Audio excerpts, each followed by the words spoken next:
next, we're going right along. Here's a perfect example, okay? I've known Joey for a few years, Nate for a few years, Casey for a few years. We've been exchanging and sharing information back and forth.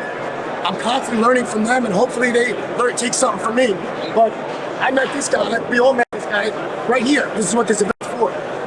He's a hitting coach at Cutternation. If I'm a guy, or if we're guys that are setting our ways and we want to click up, and we don't want to let anybody else in because you want to be the guy that has all the stuff, I get cheated. We get cheated out of his information. That's what happens. It's not I'm better than you. It's I end up getting cheated from what he knows. So this guy, right? You got white dude from Tennessee with a big beard. A couple of white dudes from Tennessee. Hey, you got a Puerto Rican Jew from Brooklyn right here.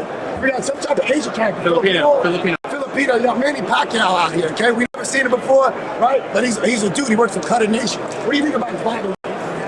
Oh, the vibe is like the most important thing, especially when it comes to the people that you're working with, kids that you're working with. Like one thing that I've learned a lot from coaching, right, when I just started was like connecting with the players was like super important, right? Especially at any level, whether it's like just starting out, whether they're a pro guy, like one of the things I like to ask is like, hey, what are you working on? What have you been working on, right? And then that gives me a good standpoint of like where to go.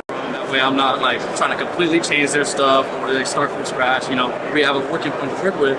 And you know, I tell all these guys that like talking about like, hey, are you gonna be here today, or like my kid can be working with you? And especially at Cutternation, it's like a team thing that we see, so it doesn't matter who you're working with, right? That's one thing I can tell these players and the parents too. Is like, look, I probably wasn't your first hitting coach, and I'm definitely not gonna be your last, right? So you got to be able to do and like take what you learned and be able to make it work for you. The same thing, take anything. And whatever coaching, especially when you get to college, high school, pro ball, you have a lot of eyeballs, a lot of ears on you.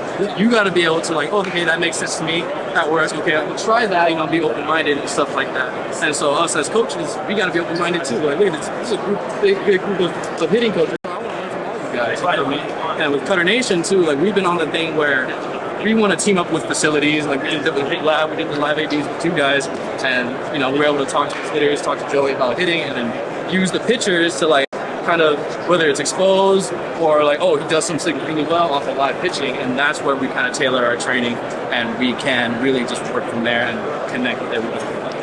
It's awesome because you look around here and it's like you can tell the guys that are collaborating, and you can tell the dudes that are walking around by themselves.